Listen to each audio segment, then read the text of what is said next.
مجید کہتا ہے کہ ظاہری گناہوں کو بھی چھوڑو اور باطنی گناہوں کو بھی چھوڑو، یعنی وہ گناہ جو کھلے عام ہوتے ہیں، جو لوگوں کو نظر آتے ہیں، ان گناہوں سے بھی توبہ کرو، اور وہ گناہ جو چھپ کے کرتے ہو، وہ گناہ جو چھپ کے کرتے ہو، ان گناہوں سے بھی توبہ کرو۔ گناہ کا لفظ ہر مذہب میں استعمال ہوتا ہے۔ جو لوگ مذہب کو نہیں مانتے، ان کی نظر میں نیکی اور گناہ کوئی چیز نہیں ہے، بلکہ ان کی نظر میں لیگل اور اللیگل کا لفظ استعمال ہوتا ہے۔ کہتے ہیں جو کام لیگل ہے وہ کر سکتے ہو، جو اللیگل ہے وہ کام نہیں کر سکتے۔ جیسے حلال و حرام، یہ ٹرم مذہب کی ہے، اسلام کی ٹرم ہے، اسلام کی اصطلاح ہے۔ ملکی قوانین میں یا سیکولر لوگوں کے ہاں حلال و حرام کی ٹرم یوز نہیں ہوتی، ان کے ہاں لیگل اللیگل بس۔ لیگل اور اللیگل کون متعین کرتا ہے؟ انسان متعین کرتا ہے، لیگل کیا ہونا چاہیے اور اللیگل کیا ہونا چاہیے۔ جبکہ نیکی کسے کہتے ہیں، برائی کسے کہتے ہیں، حلال کسے کہتے ہیں، حرام کسے کہتے ہیں، یہ ڈیفائن کرنا، یہ متعین کرنا انسانوں کا کام نہیں ہے۔ حتیٰ کہ یہ اتھارٹی پیغمبر کو بھی نہیں دی گئی کہ وہ حلال و حرام خود سے متعین کریں، پیغمبر کو بھی یہ طاقت نہیں دی گئی۔ یا ایھا النبی لم تحرم ما احل اللہ لک، اے نبی جس چیز نے اللہ کو آپ پہ حلال کر دیا، آپ اسے کیسے حرام کر سکتے ہیں؟ یعنی نبی کو بھی یہ اجازت نہیں ہے کہ وہ خود سے کسی چیز کو حلال یا حرام کریں۔ ان اتبع الا ما یوحى الی، نبی صلی اللہ علیہ وسلم جب احکام بیان کرتے تو مشرکین مکہ کہتے آپ جو حلال و حرام بیان کر رہے ہیں کہ یہ حلال ہے یہ حرام ہے، ٹھیک ہے ہم اس کو ایکسیپٹ کر لیتے ہیں۔ خواتین کبھی بھی نہیں چاہیں گی کہ دو شادیاں لیگل ہو جائیں۔ قانون جب انسان بناتا ہے تو وہ قانون جس پہ اس کے مفاد پہ زد پڑتی ہے، جو اس کے اگینسٹ جا رہا ہو، تو وہ کبھی بھی قانون نہیں بنایا جائے گا جو آپ ہی کے خلاف جا رہا ہو۔ اس لیے لیگل اللیگل کی بحث ایک الگ ہے کہ ملک میں لیگل کیا ہے اللیگل کیا ہے، یہ تو ملک چلانے والے لوگ بتاتے ہیں کہ اللیگل کیا ہے اور لیگل کیا ہے۔ تو یہ آپ وکیلوں سے، جمعے کا ایک بیان وکیلوں کا بھی ہونا چاہیے، وکیلوں ہی کا جمعہ ہو، وکیلوں ہی کا کراؤڈ ہو، وہ آپ کو بتاتے رہیں گے کہ لیگل کیا ہے اور اللیگل کیا ہے۔ ہم جو یہاں ممبر پہ بیٹھتے ہیں آپ کو یہ بتانے کے لیے نہیں کہ لیگل کیا ہے اللیگل کیا ہے، ہم تو یہ بتانے کے لیے بیٹھتے ہیں حلال کیا ہے اور حرام کیا ہے۔ اور اس حلال و حرام میں بعض دفعہ وہ ہمارے بھی اگینسٹ جا رہی ہوتی ہے وہ چیز، تو ہمیں پھر بھی بتانا پڑتا ہے۔ کیا خیال ہے؟ 4 بیویوں میں عدل کرنا ضروری ہے، یہ میرے اگینسٹ جا رہی ہے، میں تو چاہوں گا میں آزاد ہو جاؤں، کیا خیال ہے؟ لیکن ہمیں بولنا پڑتا ہے کہ نہیں پڑتا؟ بولنا پڑتا ہے کہ ناجائز ہے بھائی، برابری کرنی پڑے گی آپ کو۔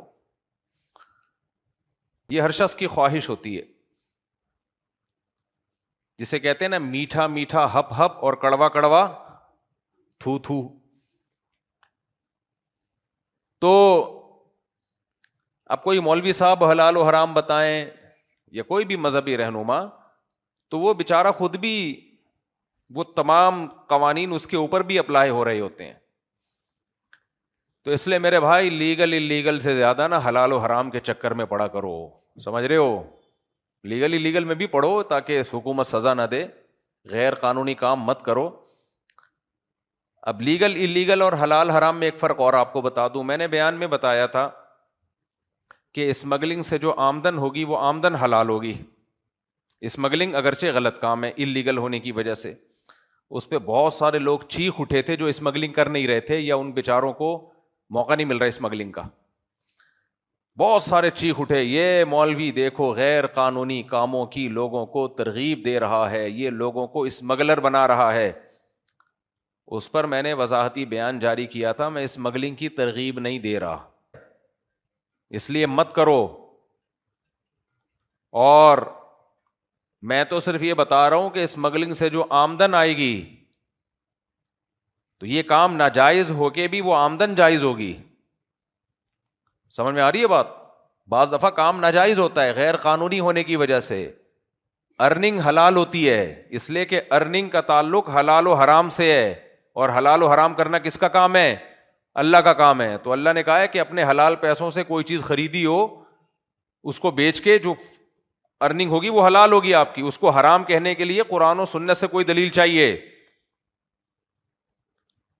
آپ کہہ سکتے ہیں پھر اسمگلنگ کے ناجائز ہونے کی قرآن و سنت سے کوئی دلیل؟ قرآن نے حکم دیا ہے اولو الامر کی اتباع کرو، جو حاکم ہے اس کی اتباع کرو. تو ہم نے دونوں میں بیلنس کر لیا نا. کیا خیال ہے بھائی؟ مفتی کا کام یہی ہوتا ہے کہ جو جتنی بری ہے اس کو اتنا کہا جائے. اسی فتوے میں یہی تو چیز سیکھی جاتی ہے. آج کل کے جو اسکالر مارکیٹ میں آ رہے ہیں ان بیچاروں کو نہیں پتا کہ کون سی چیز کتنی ناجائز ہے اور کہاں تک ہے. وہ آپ کو کنفیوژن میں ڈالتے ہیں کیونکہ پراپر وے میں انہوں نے علم سیکھا نہیں ہے، علم پڑھا نہیں ہے.